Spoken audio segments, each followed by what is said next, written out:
वित्त मंत्री निर्मला सीतारमण आज देश का बजट 2025 लोकसभा में पेश कर दी है। ये बजट युवाओं से लेकर महिलाओं पर फोकस रखा गया है। वहीं गरीब, मिडिल क्लास और किसानों के लिए भी इस बजट में खास तोहफा दिया गया है। वहीं इस बजट पर आदित्य विजय जैन ने जमकर सराहना की है। आगे कहा कि मैं जन केंद्रित बजट लाने के लिए निर्मला सीतारमण और उनकी पूरी टीम को बधाई देता हूँ।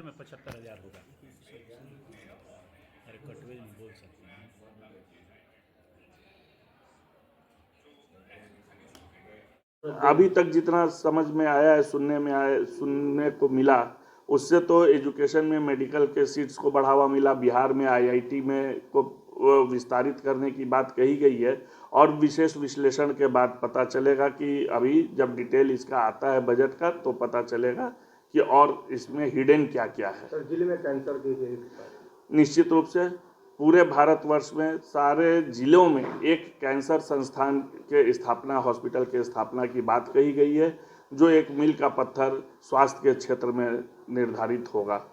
ओवरऑल बजट कैसा है अंतिम सर? इस बार का बजट वास्तव में पूरे देशवासियों के लिए प्रोत्साहित करने वाला है और अच्छा बजट है। इस वर्ष का यूनियन बजट वास्तव में मध्यम वर्गीय एवं स्वरोजगारियों के लिए बहुत ही उत्साहवर्धक है। इस बजट में एसएमई लोन लिमिट को 5 करोड़ से बढ़ाकर 10 करोड़ करने एवं स्टार्टअप्स के लिए 10 करोड़ को बढ़ाकर 20 करोड़ के लिमिट करने, साथ ही लोन गारंटी योजना के चार्जेज को कम करने से जहां स्वरोजगार को बढ़ावा मिलेगा, वहीं जब स्वरोजगारी यूनिट्स लगाएंगे, इंडस्ट्रीज लगाएंगे, तो निश्चित रूप से रोजगार को भी बढ़ावा मिलेगा। साथ ही बिहार में मखाना बोर्ड की स्थापना से मखाना उत्पादन जो आज अंतर्राष्ट्रीय खाद्य सामग्री बन गया है, उसको भी बढ़ावा मिलेगा।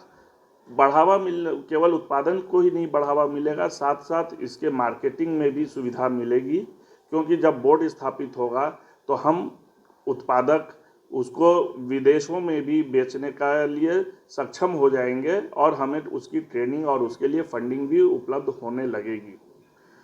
पटना आईआईटी के विस्तार करने से हमारे क्षेत्र के जो मेधावी छात्र हैं, उन्हें कहीं बाहर अदर स्टेट्स या विदेशों में जाकर पढ़ने के लिए नहीं, बल्कि अपने ही घर रहकर, अपने स्टेट में ही रहकर पढ़ने का मौका मिलेगा और आईआईटी से बच्चे पढ़ाई करके कुशल होकर निकलेंगे और वो अच्छे इंजीनियर्स के रूप में काम करेंगे। साथ ही साथ ऑल इंडिया लेवल पे जो 10,000 सीट मेडिकल के लिए बढ़ाने का प्रस्ताव आया है, वो हो जाने पर हमारे युवा, जो मेधावी युवा हैं पूरे भारतवर्ष से, उन्हें अब विदेश जाना नहीं पड़ेगा हायर एजुकेशन मेडिकल के लिए, विशेषकर क्योंकि जब हमारे यहाँ मेडिकल की सीट्स फुल हो जाती हैं तो मेधावी छात्रों को विदेशों में जाना पड़ता है। वो 10,000 छात्र जरूर हमारे यहाँ रुकने लगेंगे।